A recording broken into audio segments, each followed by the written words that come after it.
Well Z and तेबिता ने उन आंकोई kids की हड्डियों को तो ढूंढ लिया है, लेकिन अब उनके रास्ते में बढ़ रहे हैं वो मॉन्स्टर्स। तो क्या वो उन मॉन्स्टर्स से बच पाएंगे और बॉयड का प्लान आखिरकार काम करेगा तो करेगा कैसे? एंड यहाँ पर मैनी नियलो ने आखिरकार में फातिमा को अपना ब्लड क्यों पिलाया और अब ये बॉय एंड वाइट उन बोटल ट्रीज को गिराने से क्यों रोक रहा है, और बॉय एंड वाइट की और इन आंकोई किड्स की क्या स्टोरी है? एंड यहाँ पर सबसे बड़ा सवाल ये है कि क्या हमें एपिसोड 10 में ही सारे आंसर्स मिल जाएंगे या फिर ये एक और मिस्ट्री को छोड़ के चला जाएगा? देखा जाए तो इसके सीजन 5 को भी मेकर्स ने अनाउंस कर दिया है, बट वो इस सीरीज का आखिरी सीजन रहने वाला है, यानी कि सारा कुछ सोल्व हमें सीजन 5 में ही होता हुआ दिखेगा। तो एपिसोड 10 से आप ज्यादा कुछ मिस्ट्री सोल्व होने की उम्मीद नहीं लगा सकते। तो एपिसोड 10 की स्टार्टिंग होती है जहां हम जेड और तेबिता को देखते हैं जिन्होंने उस आंकोई किड की बॉडीज को निकाल लिया है, लेकिन वहाँ पर तभी मॉन्स्टर आ गए और वॉइड अपनी टीम के साथ में सरफेस पे होता है जो उस बोटल ट्रीज को उखाड़ने वाले हैं। और अब मॉन्स्टर जेड और तेबिता की तरफ बढ़ते हैं। यहाँ पर टेलिस्मैन ज्यादा काम तो आता नहीं है, बट तभी वॉइड अपनी टीम के साथ में फोर्सफुली उस पेड़ को उखाड़ के फेंक देता है और वहाँ पर रोशनी आने लगती है। अब यहाँ पर जेड और तेबिता की तरफ को वो मॉन्स्टर बढ़ रहे होते हैं, लेकिन तभी वहाँ पर एक ट्विस्ट देखने को मिलता है कि सीलिंग से जो हमें रोशनी देखने को मिल रही है वो मॉन्स्टर उन रोशनी को पार नहीं कर सकते, बल्कि उसके अंदर वो एक पैर भी नहीं रख सकते अपना। अब ये देख के जेड और तेबिता एक सुकून की सांस लेते हैं। इतने में वॉइड जो लेडर उसने पिछले एपिसोड में बनवाया था उसे नीचे फेंक देता है ताकि वो इससे ऊपर आ सके। बट यहाँ पर हमें पता है कि मैनी नियलो ने आखिरकार उस लेडर के साथ क्या किया है। एंड दूसरी साइड हम देखेंगे एल्जिन को, जिसने इतनी बड़ी बेवकूफी की है कि वो सोफिया की फोटो ले आके सोफिया को ही दिखा देता है। अब इस मंदबुद्धि का मरना तो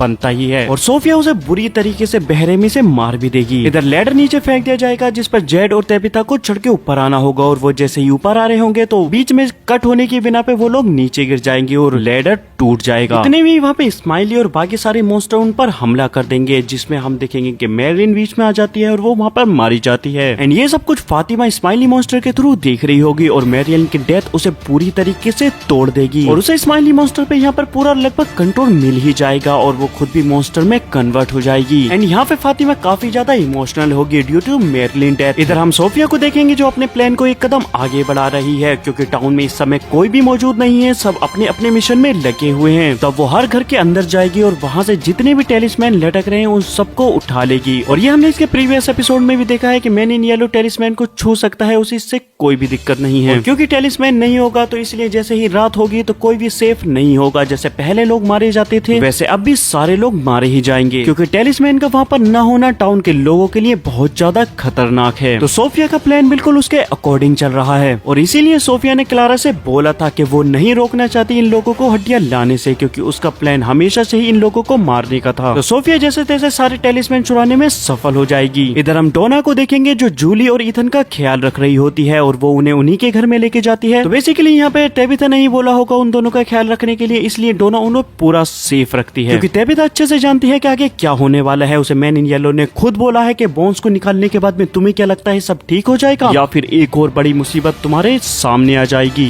और क्योंकि इस सब के बाद में वो सिर्फ डोना पे ट्रस्ट कर सकते हैं तो तेबिता ने डोना को बोला होगा कि तुम इन दोनों का ख्याल रखो। एंड जैसे ये सब लोग तेबिता के घर जाते हैं तो वहाँ पर एपिसोड 2 में जो किचन में कबर्ड खुल रहे थे, बंद हो रहे थे और किताबें इधर उधर उड़ रही थी, वैसे ही मैजिकल थिंग दोबारा होगी और इस बार डोना भी ये चीजें देख रही होगी और वो विटनेस होगी कि आखिरकार में ये सब चीजें हो क्या रही हैं। बट क्योंकि एपिसोड 10 में एक लिमिटेड टाइम है तो इसलिए हमें यहाँ भी ये नहीं बताया जाएगा कि आखिरकार ये चीजें हो क्यों रही हैं। इसको भी एक मिस्टीरियस बना के छोड़ दिया जाएगा अगले सीजन के लिए, क्योंकि सीजन 5 में भी तो कुछ न कुछ ये लोग बताएंगे ही। एंड हेनरी को कम्प्लीटली कन्विंस कर लिया जाएगा उसके हेलुसिनेशन के थ्रू कि अब उसका नेक्स्ट टारगेट विक्टर है, जिसके थ्रू वो इस ट्रैप में फंसा हुआ है। अब हेनरी को भी रियलाइज हो जाएगा कि जैसे ही वो अपने एंकर को मारेगा वो अपने रियल वर्ल्ड में उड़ जाएगा। अब हेनरी के दिमाग में बस यही चल रहा होगा कि वो असली विक्टर के साथ में और उसकी पूरी फैमिली यानी कि उसके पोते वगैरह के साथ में अपनी आगे की लाइफ स्टार्ट करेगा। तो ये वहाँ से एक गन निकालेंगे और विक्टर को शूट करने के लिए निकल जाएंगे। अब हेनरी को विक्टर मिल तो जाएगा, लेकिन यहाँ पर ईथन भी मौजूद होगा, तो इन दोनों के बीच में काफी ज्यादा कन्वर्सेशन होगी। इधर से ईथन और विक्टर हेनरी को समझाने की कोशिश करेंगे कि तुम्हें जो कुछ भी बताया जा रहा है वो यहाँ की एंटिटी है जो सबके दिमाग में ये डालती है और उनका दिमाग खराब करती है ताकि लोग यहाँ पर आपस में ही लड़के मर जाएं। बट हेनरी कुछ भी समझने को तैयार नहीं होगा, क्योंकि उसकी आंखों के सामने वो जिंदगी है जो वो हमेशा से चाहता था। यहाँ बस उसे एक गोली चलानी है और वो एक खुशहाल परिवार के साथ में रहने लगेगा अपनी आगे की पूरी जिंदगी। और हेनरी विक्टर को शूट करने ही वाला होगा, तभी ईथन आर्गुमेंट करेगा और उसे समझाएगा कि जो कुछ भी हो रहा है वो तुम्हारा बस हेलुसिनेशन है। तब भाई हेनरी को समझ में आ जाएगा कि हाँ आखिरकार जो कुछ भी उसके साथ हो रहा है वो तो रियल में हो ही नहीं सकता, तब जाके वो अपनी गन को ड्रॉप कर देगा और इसके बाद में हेनरी किसी की भी जान नहीं लेगा। तो एपिसोड 10 के साथ में सीजन 4 भी विक्टर और हेनरी दोनों ही सर्वाइव कर जाएंगे। नाउ अब हम जेड और तेबिथा को देखते हैं। लेटर टूटने के कारण वो बुरी तरीके से केव के अंदर फंस गए हैं, जिसे ऊपर से वॉइड और उसकी पूरी टीम देख रही होती है। तो वॉइड यहाँ पे देखे काफी ज्यादा परेशान हो जाता है। वो एलिस और फातिमा को लेकर सीधा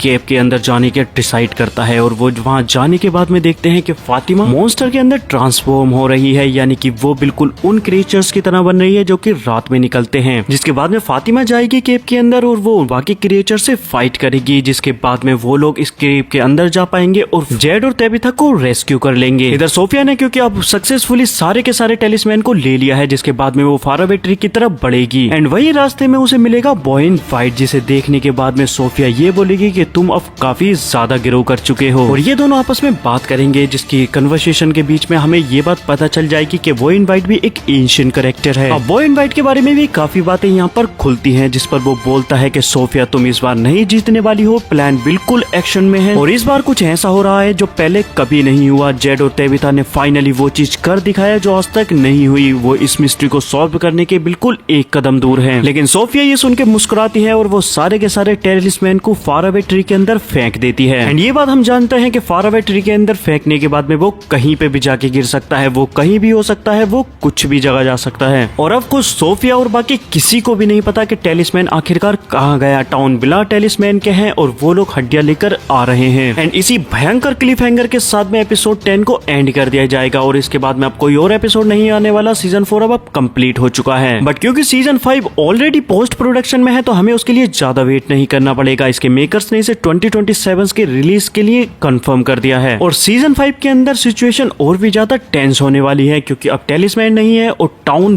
बिल्कुल अनसेफ है। अभी तक सोफिया की आइडेंटिटी भी किसी को नहीं पता है और उसके मल्टीपल गेम्स चल रहे हैं, तो वो बस कैसे भी करके जेड और तेबिथा को इस बार भी नाकाम करने की कोशिश करेगी या फिर सबको एक दूसरे के खिलाफ कर देगी और सबको आपस में ही लड़वा के मरवा देगी, जो इसके इस लुक से हमें समझ में भी आ रहा है। जिसके बाद में हमें आसमान लाल तरीके से फटता हुआ दिखाई देगा, जो कि बॉयड वहाँ से भाग रहा है। ये कहीं ना कहीं कॉन्सिक्वेंसेस होंगे फारावे ट्री को उखेड़ने के। एंड यहाँ पर अगर आप ध्यान दे तो रेड कलर की लाइटनिंग गिरेगी, ना कि यहाँ पर जैसे हम नॉर्मली देखते हैं वैसी नहीं होगी। और ये बात हमें सोफिया ने बोली भी थी, ये जगह रिचुअल है, तुम क्या करते हो ये मायने नहीं रखता, बट तुम कैसे करते हो ये बहुत मायने रखता है। तो हड्डियों को निकालने के लिए इन्हें जो बन पड़ा वो किया इन्होंने, ये परवाह किए बगैर कि आखिरकार इसके कॉन्सिक्वेंसेस क्या होंगे। आगे कुछ सीन में हम सोफिया को देखते हैं जो ये बोलती है कि ये एक एंड है और एंड आते आते सब कुछ बहुत ज्यादा मेस्ड अप हो जाता है। यहाँ पर ईथन भी बुरी तरीके से डर जाता है, उसे ऐसा लगता है कि अब सब लोग मरने वाले हैं, ये एंड है। ये सब कुछ इसीलिए है क्योंकि विक्टर ने उसके